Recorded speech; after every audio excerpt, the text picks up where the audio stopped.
दोस्तों दुनिया में दो अंजाम हैं, वो आपको उसका भी टाइटल बताता हूँ। बदकारों का और नेककारों का अंजाम। तो दोस्तों ये बदकार हैं जो बदकारी में खुब गए हैं, डूब गए हैं, मर गए हैं, क्योंकि उनको कुछ और नजर नहीं आता, उनको बदकारी ही नजर आती है। जैसे इस आयत में लिखा गया है, ज़बूर 37 की पहली आयत में, तू बदकिरदारों के सबब से बेज़र ना हो और बुराई करने वालों पे रश्क ना कर, क्योंकि वो घास की तरह जल्द काट डाले जाएंगे और सब्जे की तरह मुरझा जाएंगे। खुदा पे तवक्कल कर और नेकी कर।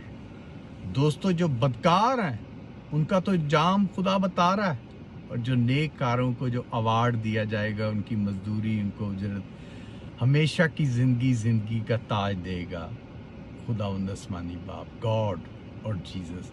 तो दोस्तों आप वो हासिल करें। दोस्तों मेरे दोस्तों, ये दो अंजाम है, इनमें से सिर्फ नेककारों का अंजाम हासिल करें। बदकारों का वो तो बहुत बुरा है। Praise the Lord.